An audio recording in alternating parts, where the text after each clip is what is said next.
तो प्रश्न यह होता है, दो प्रश्न इसके अंदर होता है। एक,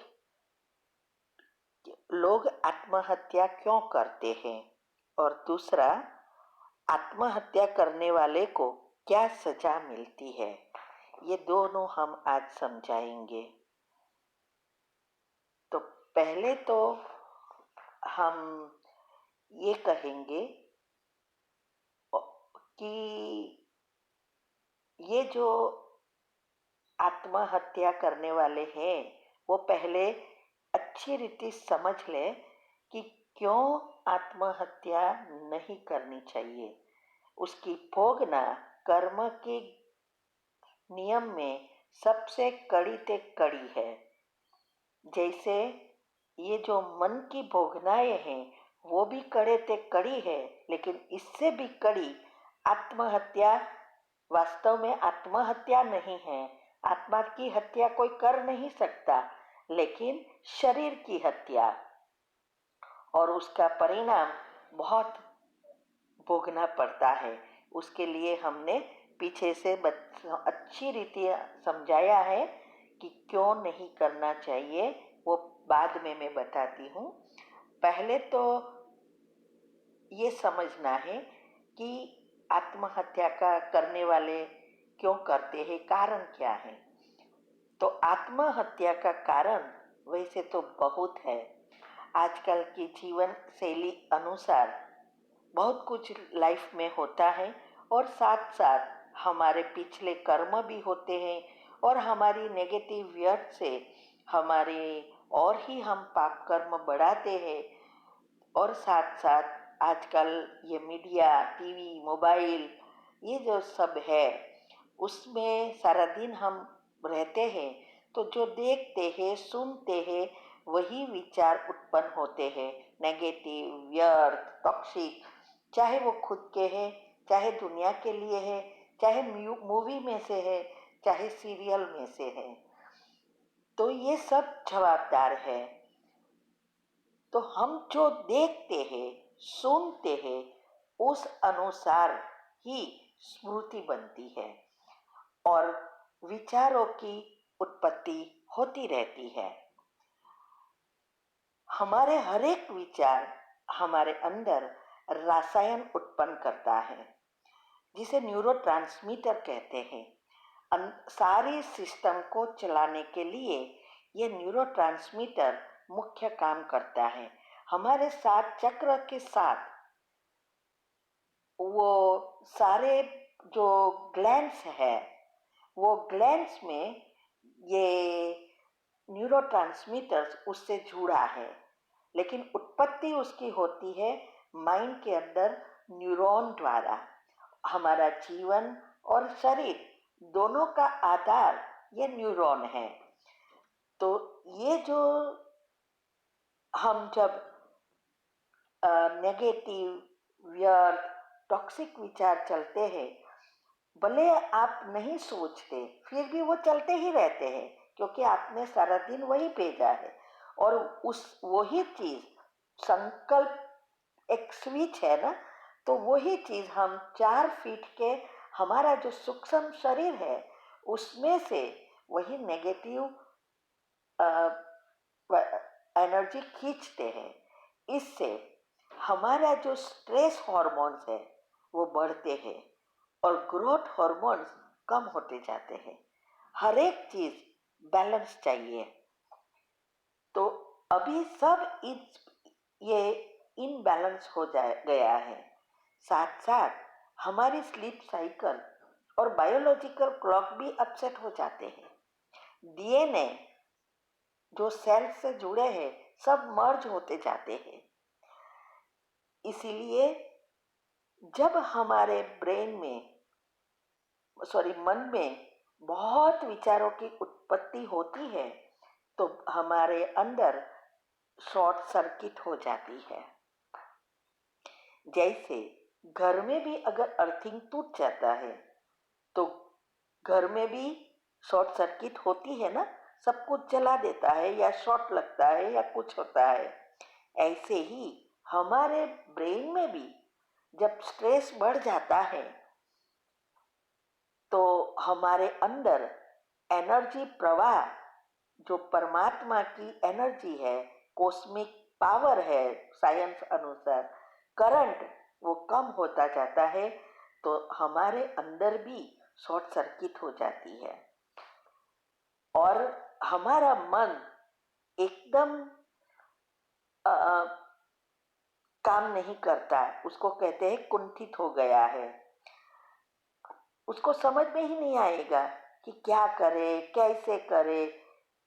कोई भी चीज होगी तो उसके ही विचार चलते रहेंगे और इतना कंफ्यूजन हो जाएगा कि उसको सुसाइड का विचार चलना शुरू हो जाता है।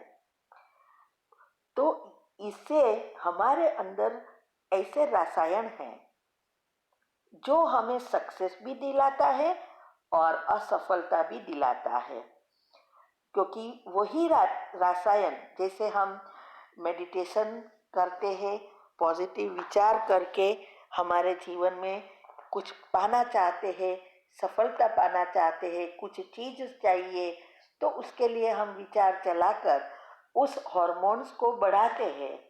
ऐसे ही जब हमारे नेगेटिव हार्मोन्स ऐसे हो जाते हैं तो वो भी वही रसायन, वही हार्मोन उत्तेजित होकर हम बात भूल जाते हैं। इसके लिए हमने YouTube पर बहुत अच्छी रीति समझाया है।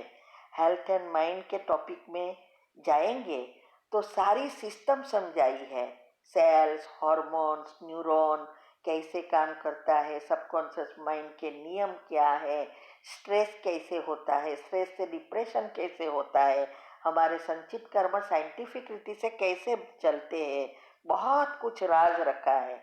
इवन कुंडलिनी चक्र में भी साथ साथ पब्लिक प्रोग्राम जो हम कराते हैं वो भी रखा है। तो अगर आपको इस बारे में डिटेल में जानना है तो वो आप YouTube पर सुन सकते हैं। चैनल का नाम है शिव शक्ति मेडिटेशन बीके कुसुम। फिर उसमें सब्सक्राइब करेंगे, प्लेलिस्ट में जाएंगे तो हेल्थ एंड माइंड के टॉपिक आपको सब साथ में मिलेंगे और कुंडलिनी चक्र के सेमिनार के ऐसे ग्रुप वाइज आपको मिलेगा। साथ साथ लाइक, शेयर और कमेंट भी करें, इससे आपका पुण्य का खाता भी बढ़ेगा। तो ये जो सबकॉन्शियस माइंड है, उसमें जो चीज चली जाती है उससे हमारे वो चीज प्रैक्टिकल होने लगती है। तो हर चीज हमारे कर्म से जुड़ी है। नए भी बनते हैं, पुराने भी बाहर आते हैं और हम सोच के बढ़ाते भी हैं। और कर्म के नियम सबके लिए समान है, चाहे वो समर्पित बीके है, चाहे गृहस्थी है, चाहे साधु संत है, सबके लिए एक समान होता है। तो सबके साथ कर्म भी जुड़े हैं, पुराने कर्म हैं और अभी जो बुद्धि है स्थूल हो गई है, क्योंकि दुनिया की वातावरण ही ऐसा है और जन्म जन्मांतर से उसके साथ उसके कर्म भी है। तो जो नए अच्छे कर्म के लिए बुद्धि को शुद्ध पावन बनाना है, यही पुरुषार्थ है। जब हमारी बुद्धि शुद्ध, पवित्र, सूक्ष्म बनती है तब हमारे कर्म परिवर्तन हो सकते हैं। सुषुम्ना नाड़ी को एक्टिव करना बहुत जरूरी है। वो दुनिया वाली चीजों से एक्टिव नहीं होगी, ये परमात्मा के बताए हुई चीज से ही एक्टिव होती है, आत्म ज्ञान से। तो ये जो हमारे बुद्धि है, वही बुद्धि हमें हमारे कर्म को परिवर्तन कर सकती है। शांति। हाँ, तो गीता में भी कहा है कि हर समय हमारी बुद्धि कर्म को फॉलो करती रहती है और हमारे पुराने संस्कार या कर्म बाहर आते हैं और नए बनते हैं। लेकिन जब हम परिवर्तन कर लेते हैं बुद्धि को, तो फिर हमारे जो कर्म है वो बुद्धि को फॉलो करेगी, अर्थात बुद्धि बुद्धि जो कहे वो करेगी, ये करना है तो करेगी, ये नहीं करना है तो नहीं करेगी। इसको हम आत्मा का, अंतर आत्मा का आवाज भी कहते हैं। लेकिन ये अंतर आत्मा का आवाज सुनने के लिए ऊपर से जो भी लेयर्स है बुद्धि के ऊपर, वो सब निकालना पड़ेगा। तब हमारा मन शांत होगा और हमारी सभी इंद्रियां आत्मा के वश होगी, क्योंकि आत्मा में शक्ति होगी। जब तक ये लेयर बड़ा है तब तक आत्मा कमजोर है। तो इसीलिए ये सारा पुरुषार्थ इसका ही है। इसीलिए गीता में कहा है कि शास्त्रों के ज्ञान से मैं नहीं मिलता। भगवान कहते हैं कि शास्त्रों के ज्ञान से, जप तप दान पुण्य से मैं नहीं मिलता, सिर्फ आत्मज्ञान से ही मैं आपको मिलता हूँ और आप परिवर्तन हो सकते हैं। तो ये सब बातें बहुत सूक्ष्म है। तो ये जो पुरुषार्थ है वो सबके लिए समान है। और ये पुरुषार्थ में, ये आत्मा की शक्ति भरने में और कर्म संचित कर्म भस्म करने में सब नंबरवार है। क्योंकि जब तक बुद्धि शुद्ध पवित्र नहीं बनती तब तक हम कर्म को परिवर्तन नहीं कर सकते। तो ये चाहे वो सरेंडर है, चाहे साधु संत है, चाहे गृहस्थी है, सबके लिए समान है। शिव बाबा ने कभी नहीं कहा कि सिर्फ सरेंडर ही आगे जा सकते हैं। वो तो हमेशा कहते हैं गृहस्थी भी सरेंडर से आगे जा सकते हैं और जा रहे हैं। तो सारा आधार हमारे संकल्पों पर है। आज भी बाबा ने मुरली में कितना अच्छा समझाया है कि कैसे सरेंडर भी इस चीजों में फंसकर अपना पद गवा देते हैं। बहुत अच्छी रीति समझाया है। तो ये सरेंडर है, पवित्र है, धारणाएं हैं, लेकिन उनके सामने भी दुनिया की माया आती है। उनके पिछले कर्म संस्कार विकार भी उनके साथ जुड़े हैं। अगर हमारे विचारों पर काबू नहीं है तो वो जरूर वार करेगा। इसीलिए सारा आधार विचार है।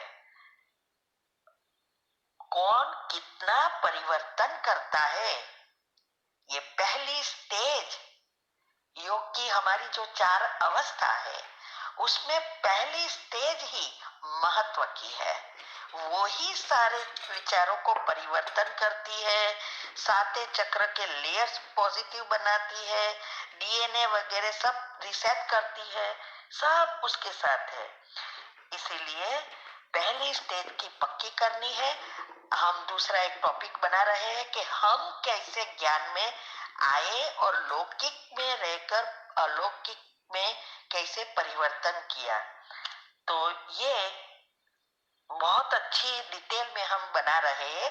एक भेजा है टॉपिक, दूसरा अभी बनाना है। अभी दूसरा आपका प्रश्न है कि सुसाइड से क्या क्या सजा मिलती है। तो देखो, सुसाइड करने से पहले तो हमारी जितनी एज बाकी है, जो इस जन्म के लिए फिक्स हुई है, जितनी सांसें बाकी है, क्योंकि हमारी उम्र, लाइफ हमारी सांसों से सांसों पर आधारित है, उसमें वो फिक्स है। तो ये जो जितने भी ईयर्स बाकी है, जैसे आयु अभी 70 साल का रफली है और 40 साल में सुसाइड किया तो 30 साल उसको भटकना पड़ेगा। और याद रहे, इस शरीर में रहते और अभी परमात्मा हमें मिले हैं, उसकी हमें सब ज्ञान देकर हमें बुद्धि का ताला खोला है, कर्म की गुह्य गति समझाई है। इससे कर्म के हिसाब किताब तो करना बहुत इजी है, लेकिन एक बार शरीर छूट गया तो वो एक एक पल बिताना मुश्किल हो जाता है, क्योंकि सूक्ष्म शरीर में हम भटकते हैं, हमें शरीर नहीं मिलता जब तक वो फिनिश नहीं होता। और उससे जब हमारी ऐसी अवस्था होती है और ही हम सूक्ष्म में रोज ऐसी नेगेटिव चिंतन करते हैं, दुख फीलिंग करते हैं, उससे और ही सूक्ष्म कर्म बनते हैं। और दूसरा, 7 जन्म तक उसी आयु में आप शरीरघात करेंगे, माना सुसाइड करेंगे। 7 जन्म तक उसकी भोगनी पड़ेगी। इसीलिए मन से ये सुसाइड का शब्द निकल जाना चाहिए। कुछ भी है उसका रास्ता यहाँ ही निकालो, ऊपर जाके नहीं, ऊपर कोई जा ही नहीं सकता। इसीलिए ये सबसे कड़ी सजा है सुसाइड करना। और ये साइंस अनुसार हमने बहुत कुछ रखा है हमारी वीडियो में, यूट्यूब पर आप सुनना शुरू करो। इससे ही हमारे अंदर मन के विचार परिवर्तन होंगे, हमारी सारी रासायनिक क्रियाएं बदलेगी। तो पॉजिटिव जितने बनते जाएंगे, सारी सिस्टम रिसेट हो जाएगी।